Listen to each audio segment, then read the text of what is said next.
I'm just going to make this short video for my student Mike on the knife. But it's actually just some general information on sort of how to get your wrist limber and loosened up, which will make the learning the knife form easier.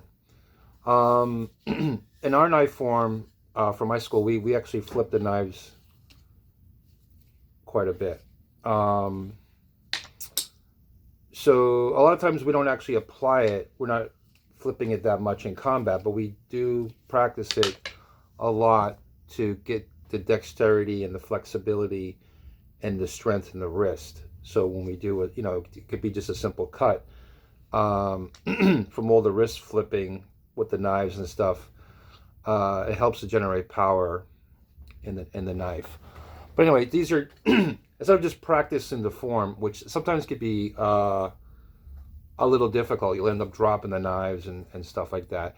Is sort of just to work on flipping the knives, moving them in different ways. And I'm just going to show a couple ways, sort of just off the cuff. I mean, these are just things that could help you, even if you know the Bart Cham Dao form and you don't flip the knives. Like a lot of schools don't flip the knives at all, which is fine. But developing you want the ability to have the flexibility to be able to move the knives in different ways they normally would, still be able to hold on to them. I think it would be a benefit just in that case. Just like in the Selim Tower, we do a lot of hewn sows. It doesn't mean we're going to do a lot of hewn sows when we're fighting, but we want that flexibility to generate power in our strikes. Same idea with this, kind of very similar idea. So I made up a couple of general exercises, very simple. First, just working with a single knife. I'm going to start with my right hand. You can start with your right or left. And the way you use your knife is very similar to the way you would use your hand. So like if you use a tan sao, this would be a tan do, right? So you would start like this.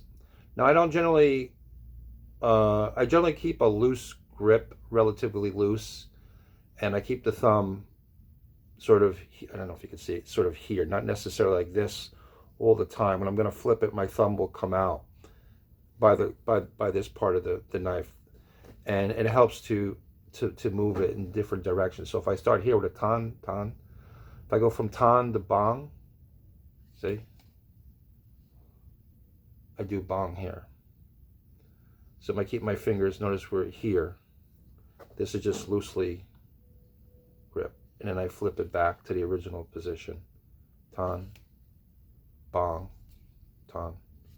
These are all cuts as well, but just for the sake of practicing it, forget about application.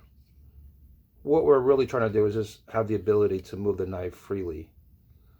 Once you can do that, then you can worry about what it's used for. So you can just do this. For example, you could come this way, horizontally, more like a lando, or a cut. But again, don't worry about the application. So everything is either horizontally or vertically done. So I can go from here, straight up like this. From here, lando, see, tan. Here, this is gando,